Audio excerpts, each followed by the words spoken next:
Shiver me timbers! 'Tis the Amazing Gaming Guy here, and welcome to a brand new Let's Build It series. I'm extremely excited for this one because this time we'll be taking inspiration from one of my favourite childhood films. So sit back, relax, grab some popcorn and join us as we recreate the magnificent Spaceport from Disney's Treasure Planet. Yahoo! If you don't know what the Spaceport from Treasure Planet looks like, I will flash it up on the screen right here. It's built into a sort of crescent shape like the moon, and actually the scene in the film where you first see it, they look up at the moon and the doctor, he points up at the sky and he goes to the spaceport, and it sort of, the camera flies out the window towards the spaceport, and you think it's just a moon, and then it reveals that it's got all these buildings and stuff on it built around in this crescent shape. So this is what we're going to try and replicate, and we've started off just by loading up into an empty world, a void world, and putting down a large sort of platform to begin building on. Obviously it's going to be a lot bigger than this. This is just a starting point. This is sort of the crucible of it. Now we've started off by trying to replicate the large sort of central building from the spaceport. If you have a look at that image that I flashed up, I'll do it again here.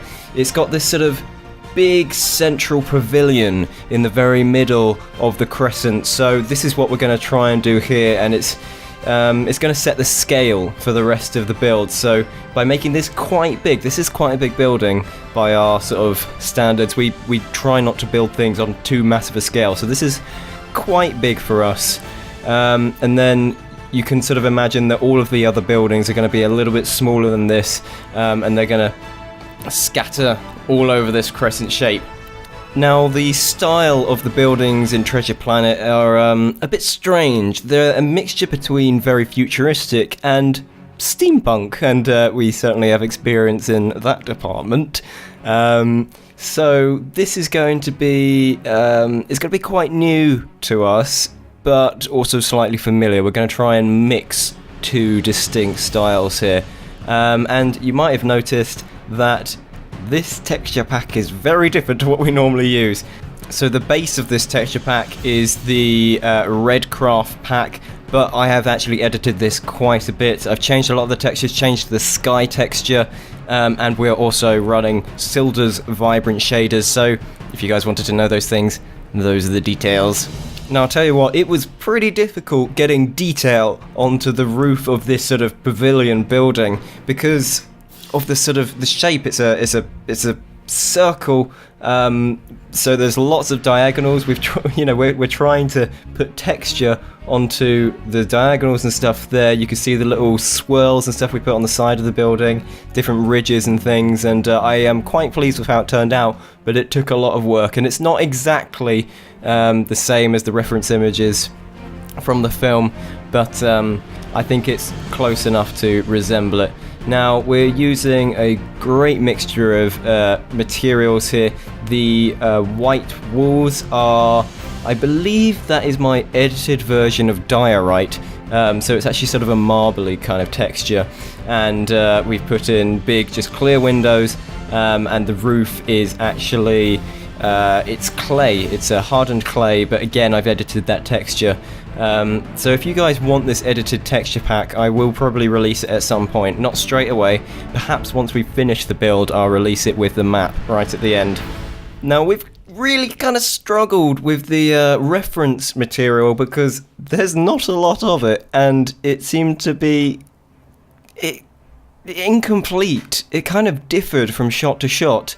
No disrespect to the animators of Treasure Planet, they did an amazing job, especially with what they had when it came out. I think it was 2002 this film was released, so yeah, it's amazing animation for the time, but they've not given us much detail to go off of when we're building, so we've used a lot of creative license so far, and I think that's only going to increase as we get along into the smaller buildings of this build, but we were sure that there were going to be these two large buildings. That's one thing we knew, and we have a bit of an idea what they should look like from the material. So this second building, we knew that we had to bring the roof inwards a little bit like that, so it, you know, it goes up and then it comes down and then it goes up again, and then there's another hole in the middle where sort of a selection of sort of antennas and things come up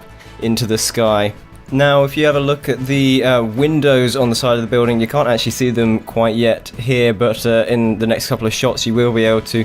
We had to try and make it look like we had rounded the top of the windows, which was a little bit difficult because of the scale that we've chosen to go for here. We don't like a massive scale, so we've actually, you can see it now, we've actually used stair blocks to sort of arch it over the window, make it look a little bit like it's curving. It's not quite perfect, but it's better than not trying at all. Now, as part of the creative license that I have employed for this build, I wanted to raise this building on the right upwards a little bit, so that's why it looks a little bit higher, and it's got the slabs to raise it up, and the one on the left I wanted to lower that a bit as well, sinking down into the earth, and I actually went around and I put a sort of water moat around that, and then Joe put up these wool, oh actually it's not wool, it's actually stained clay.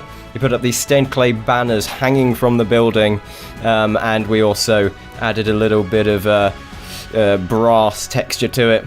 Now that is just about all we have time for today. Thank you so much for watching. If you like this and its premise and what we've done so far, give it a like, comment and subscribe if you haven't yet, and I will see you all in the next video. Goodbye!